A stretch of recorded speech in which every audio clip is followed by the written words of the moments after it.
So a linear transformation is a function.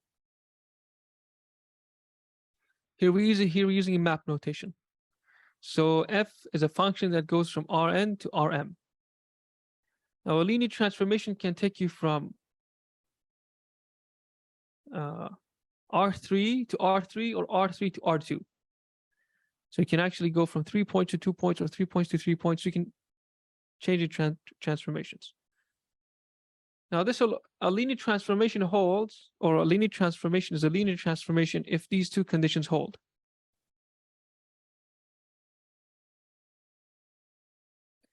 For example, if we have two vectors uv and v,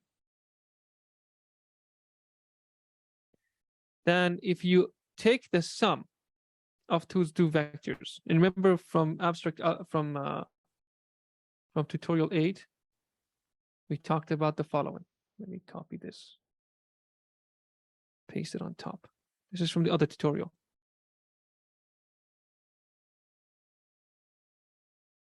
And thank you, Richard, for correcting me on the scalar multiplication. So I confused scalar multiplication.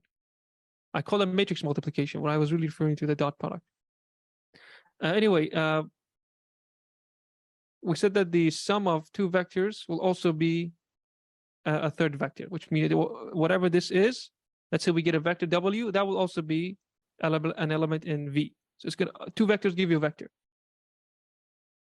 A scalar multiplied by a vector gives you a vector.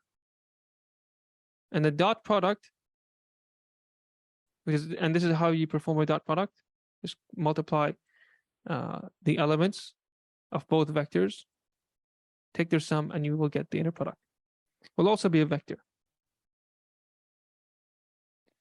So the sum of the two vectors, which will also be a vector, must be equal to the transformation of the of each vector separately.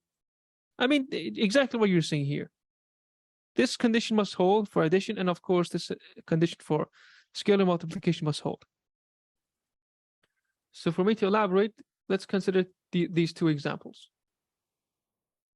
So here's an example of a linear transformation. Okay, no particular reason for using uppercase F, by the way, but let's say this is this is map notation, this is function notation. So is this we want to see if this function could be a linear transformation for two vectors. Now, of course, these are two elements of a vector, but it still applies for vectors as well. Here, if we take, and just to avoid confusing the variables, because this variable can also stand for the sum of two variables, let me use a different letter here. For example, I will use, let's use u. Okay, so let's see if this is an example. If this is a linear transformation. So u we will replace with x plus y. So this one argument will be u. Well, x plus y squared. So if we substitute x plus y into u, we'll get x plus y squared, which will give us this,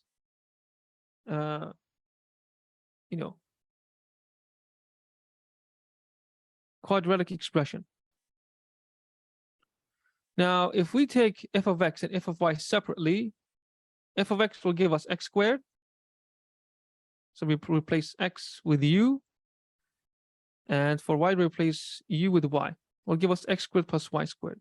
And clearly, this expression and that expression are not equivalent. So this is not a linear transformation.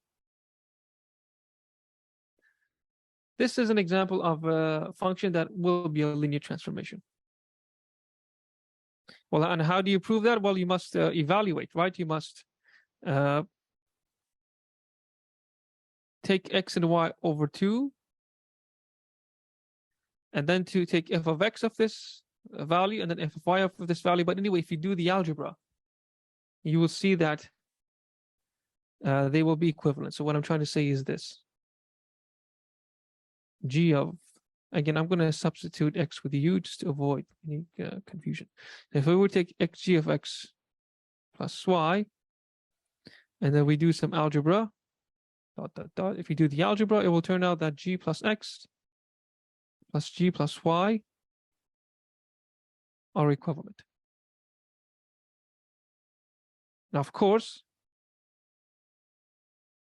both of these conditions must hold true, okay? So you have to check for that and check for this. Let's look at an example of a linear transformation. And also matrices can be, we can also do linear transformations on matrices.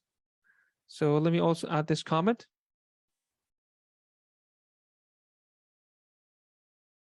This idea of matrices as linear transformations will come into play once we return to the topic of systems of linear equations. And of course, computer vision. So our discussion today has applications in finance and computer vision, and later on, when we get to neural networks, you will everything. By the way, a neural network is a matrix. Everything in neural networks, and neural networks are the infrastructure for deep learning. It's all matrix operations. We're going to look at matrix operations that we haven't talked about, like the Kronecker product, the convolution, which is another way of multiplying two matrices together. But we'll get into that later on. So here's an example of a matrix as linear transformations. Okay, we have A times X plus B. So imagine we have a system of linear equations. Here B is what the equation is equal to. So if you remember from linear program, we had I think 2x plus y equals 4,000. So anything to the right side of the equation would be in the B vector. Anyway, if you see here, we have a matrix, the matrix A, which is a 2 by 3 matrix, and the vector, which is, well, 3 dimensions. We have 3 dimensions, 3 points. Multiply this matrix, and we go from 3 vectors to a vector with 3 elements to a vector with 2 elements, from R3 to R2. Okay, we will very soon build upon this and return to it once we look at more elaborate computer vision applications. So today we will work with vectors. Later on, we will work with matrices.